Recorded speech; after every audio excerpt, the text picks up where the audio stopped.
नमस्कार, मैं रचना शर्मा। चढ़ती कला टाइम टीवी देख रहे सभी दर्शकों का स्वागत करती हूं। आप देख रहे हैं उत्तर प्रदेश के समाचार। गोरखपुर में सीएम योगी आदित्यनाथ की मौजूदगी में मदन मोहन मालवीय प्रौद्योगिकी विश्वविद्यालय में रोजगार मेले का आयोजन किया गया। On the spot job mega event का नजारा देखने को मिला। मुख्यमंत्री योगी आदित्यनाथ ने कहा कि केंद्र और प्रदेश की डबल इंजन सरकार हर हाथ को काम, हर हाथ को रोजगार के उद्घोष को साकार कर रही है। उत्तर प्रदेश में नौकरी और रोजगार की कोई कमी नहीं है। युवा अपनी अभिरुचि के अनुसार क्षेत्र का चयन कर खुद को प्रशिक्षण से जोड़कर तैयार करें। उनके रोजगार और नौकरी की गारंटी सरकार लेगी। सीएम योगी मदन मोहन मालवीय प्रौद्योगिकी विश्वविद्यालय परिसर में आयोजित वृद्धि रोजगार मेला एवं सेवायोजित प्रशिक्षणार्थियों के नियुक्ति पत्र वितरण और स्वरोजगार के लिए 500 करोड़ रुपए के ऋण वितरण समारोह को संबोधित कर रहे थे। सीएम योगी आदित्यनाथ ने कहा कि पंडित दीनदयाल उपाध्याय ने जब हर हाथ को काम, हर खेत को पानी का नारा दिया था, तब लोग इसे पूरा कर पाना संभव नहीं मानते थे। और पर 2014 में प्रधानमंत्री बनने के बाद नरेंद्र मोदी ने इसे लगातार हकीकत में बदल दिया है। डबल इंजन की सरकार बिना भेदभाव हर हाथ को काम उपलब्ध करवा रही है। सीएम योगी ने कहा कि वृद्धि रोजगार मेले में आए दिन जिन युवाओं को किसी कारणवश रोजगार नहीं मिल पाएगा, उन्हें पीएम सीएम इंटर्नशिप योजना से जोड़ा जाएगा। इन योजनाओं को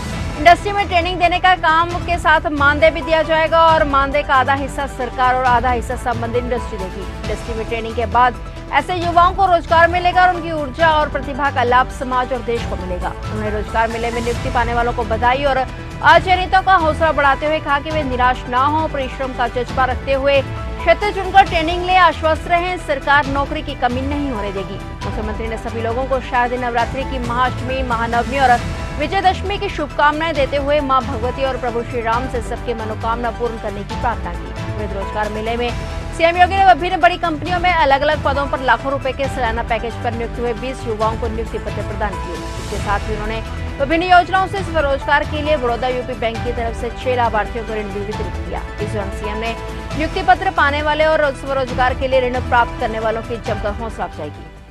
हम सबका हमेशा से एक उद्घोष रहा है कि हर हाथ को काम, हर हाथ को रोजगार। हर हाथ को काम मिले, हर खेत को पानी मिले। यह भारतीय जनता पार्टी प्रारंभ से ही सोचती थी। जब पंडित दीनदयाल उपाध्याय जी ने यह नारा दिया था, तब लोगों को लगता था कि क्या ये संभव है, लेकिन वह प्रधानमंत्री मोदी जी ने 2014 में देश के प्रधानमंत्री बनने के बाद उसको हकीकत में बदलने का कार्य किया है। अनेक ऐसी योजनाएं, भ्रष्टाचार मुक्त व्यवस्था के लिए सबसे पहले जनधन अकाउंट, हर हाथ में स्मार्टफोन आ गया, डीबीटी के माध्यम से धनराशि का हस्तांतरण प्रारंभ हो गया, डिजिटल इंडिया के माध्यम से हर एक गांव को, हर एक व्यक्ति को डिजिटली सक्षम बनाया गया। इससे रोजगार के सृजन हुए। Make in India, startup India, stand up India, PM मुद्रा योजना, और इन योजनाओं को आगे बढ़ाते बढ़ाते आज पीएम विश्वकर्मा तक की इन तमाम योजनाओं को आगे बढ़ाने का कार्य जो प्रधानमंत्री मोदी जी के नेतृत्व में हुआ, इसने आज भारत की युवा को अपने ही देश में नौकरी और रोजगार की ढेर सारी संभावनाओं को आगे बढ़ाया है। आज उसी का परिणाम है कि गोरखपुर में जो एक बृहद रोजगार मेला का आयोजन किया गया है, इसमें 120 प्रतिष्ठित कंपनियां भागीदार बन रही हैं। और मैं तो इस बात को कहता हूं, प्रशासन से भी कहूंगा, व्यावसायिक और टेक्निकल एजुकेशन के साथ साथ कौशल विकास से जुड़े हुए विभागों से भी कहूंगा, श्रम और सेवायोजन विभाग से भी कहूंगा कि जितने भी युवा यहां आए हैं, इन सभी युवाओं को रजिस्ट्रेशन अनिवार्य रूप से करवाइए और इनको अनिवार्य रूप से रजिस्ट्रेशन कराने के बाद जिन्हें रोजगार का पत्र प्राप्त होता है, अच्छी बात है।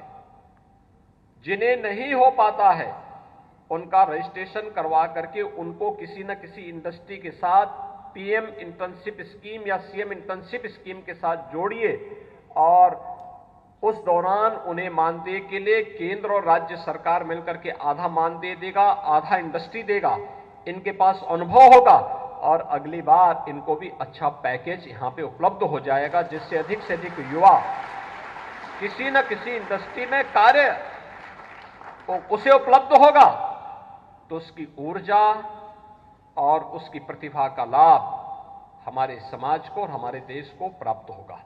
जन्मभूमि पथ पर मुख्यमंत्री योगी आदित्यनाथ ने श्री राम जन्मभूमि के विकास कार्यों का निरीक्षण कर पत्रकार वार्ता में कहा कि बीजेपी की डबल इंजन की सरकार 30,000 करोड़ से ज्यादा के बजट को अयोध्या के लिए स्वीकृत किया है और उन्होंने कहा कि ज्यादातर विकास के कार्यों का काम हो चुका है जो पूर्ण होने की तरफ अग्रसर है। दीपोत्सव के पहले ज्यादातर परियोजनाएं पूरी हो जाए, यह हमारा प्रयास है। उन्होंने कहा कि अयोध्या देश और प्रदेश के लिए गौरवशाली क्षण आने वाला है। प्रधानमंत्री के द्वारा जनवरी 2024 में मर्यादा पुरुषोत्तम श्री राम को एक बार फिर से उनके भव्य मंदिर में विराजमान करने का दिव्य आयोजन होगा। एक नई अयोध्या, भव्य अयोध्या का दर्शन अयोध्या को देखने को मिलेगा। इसकी तैयारी हमारे स्तर पर प्रारंभ की गई है। इसका पहली रिहर्सल दीपोत्सव पर देखने को मिलेगा। दीपोत्सव का आयोजन प्रदेश सरकार के द्वारा पिछले 6 वर्षों से किया जा रहा है। दीपोत्सव के जरिए अयोध्या को वैश्विक मंच पर पुनः स्थापित करने का प्रयास है। सीएम ने कहा कि पिछले 2 घंटे से अयोध्या के विकास कार्यों का निरीक्षण कर रहा हूं। सभी विभागों ने अयोध्या की गरिमा के अनुरूप विकास के कार्यों को आगे बढ़ाया है। उन्होंने अपने संबोधन के समापन में शारदीय नवरात्रि और विजयदशमी की शुभकामनाएं दी। आज महानवमी की तिथि, जहां हर सनातन धर्मावलंबी पूजा और अनुष्ठान के साथ जुड़ा हुआ है, कुंवारी कन्याओं के पूजन आदि के कार्यक्रम के साथ जुड़ा है, वहीं कल विजयादशमी का भी पर्व है। विजयादशमी धर्म, सत्य और न्याय की विजय का पर्व, भारत की सनातन धर्म की पताका की विजय का पर्व, हर काल और हर परिस्थिति में जब भी दुष्प्रवृत्तियां प्रभावी होती हुई दिखाई देती हैं, सनातन धर्म ने हमेशा उस दुष्प्रवृत्ति को चुनौती के रूप में स्वीकार किया और उसका सामना करते हुए लोक कल्याण के लिए, राष्ट्र कल्याण के लिए और मानवता के कल्याण का मार्ग भी प्रशस्त किया है। विजयादशमी का ये पर्व हम सबको इस बात की प्रेरणा प्रदान कर रहा है। प्रभु श्री राम की दुराचारी रावण पर विजय के महापर्व के रूप में हम लोग विजयादशमी के इस आयोजन को संपूर्ण भारत में और पूरी दुनिया के अंदर जहां कहीं भी सनातन धर्मावलंबी निवास करता है, वह बड़े उत्साह और उमंग के साथ इस आयोजन के साथ जुड़ता है। रामलीलाओं के आयोजन हो रहे हैं, जगह जगह अनेक प्रकार के आयोजन इस अवसर पर हो रहे हैं। विजयादशमी का पर्व भी पूरे प्रदेशवासियों के लिए मंगलमय हो, मैं इसकी शुभकामनाएं प्रदेशवासियों को देता हूं और मुझे पूरा विश्वास है कि शारदीय नवरात्रि और विजयादशमी का यह पर्व हर प्रदेशवासी के जीवन में उत्साह, उमंग और खुशहाली का माध्यम बनेगा। मेरी प्रदेश के सभी नागरिकों को अपनी मंगलमय शुभकामनाएं हैं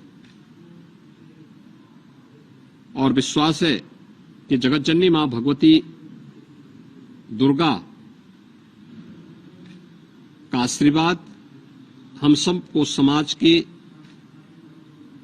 एकता के लिए, सशक्तिकरण के लिए, मातृशक्ति के सम्मान के लिए प्रेरित करेगा और प्रभु श्री राम का विराट व्यक्तित्व हर प्रदेशवासी को सत्य, धर्म और न्याय के पथ पर चलने की निरंतर प्रेरणा देता रहेगा। पूरे प्रदेशवासियों के प्रति मेरी मंगलमय शुभकामनाएं। शारदीय नवरात्रि के पावन अवसर पर महानवमी के दिन सीएम योगी आदित्यनाथ ने कन्या पूजन किया। कन्या पूजन कार्यक्रम में सीएम योगी का सानिध्य पाने के लिए नन्ही बालिकाओं और बटुकों का उत्साह उमंग देखते ही बन रहा था। सत्कार और स्नेह के भाव से मुख्यमंत्री ने एक एक कर 9 कन्या और बटुक भैरव के पांव पखारे और पूजन किया। इस दौरान सीएम के हाथों दक्षिणा मिलने से सभी काफी प्रफुल्लित थे। जगत जननी मां आदिशक्ति की आराधना के विशिष्ट अवसर शारदीय नवरात्रि की नवमी तिथि पर गोरक्ष पीठाधीश्वर एवं मुख्यमंत्री योगी आदित्यनाथ ने पीठ की परंपरा का निर्वहन कर अपने ध्येय को और मजबूती दी। सोमवार सुबह नवरात्रि की नवमी पर सीएम योगी ने विधि विधान से कन्या पूजन कर मातृशक्ति की आराधना की। मां दुर्गा के 9 नवरूपों की प्रतीक 9 कुमारी कन्याओं के पांव पखारे, चुनरी उड़ाई, आरती उतारी, श्रद्धापूर्वक भोजन कराया, दक्षिणा और उपहार देकर उनका आशीर्वाद दिया। मुख्यमंत्री ने परंपरा का निर्वहन करते हुए बटुक पूजन भी किया। पूजन के बाद इन कन्याओं समेत 100 से अधिक कन्याओं और छोटे बालकों को मंदिर की रसोई में पकाया गया ताजा भोजन भी प्रसाद सीएम योगी ने अपने हाथों से परोसा। 9 कन्याओं के अतिरिक्त सैकड़ों की संख्या में पहुंची बालिकाओं और बटुकों को भी श्रद्धापूर्वक भोजन कराकर उपहार दक्षिणा दिया गया। पूजन के बाद भोजन परोसते समय सीएम योगी बच्चों से निरंतर संवाद और ठिठोली भी करते नजर आए। फिलहाल उत्तर प्रदेश के समाचारों में इतना ही और नए समाचारों के साथ फिर से हाजिर होंगे। तब तक के लिए देखते रहिए चढ़ती कला टाइम टीवी।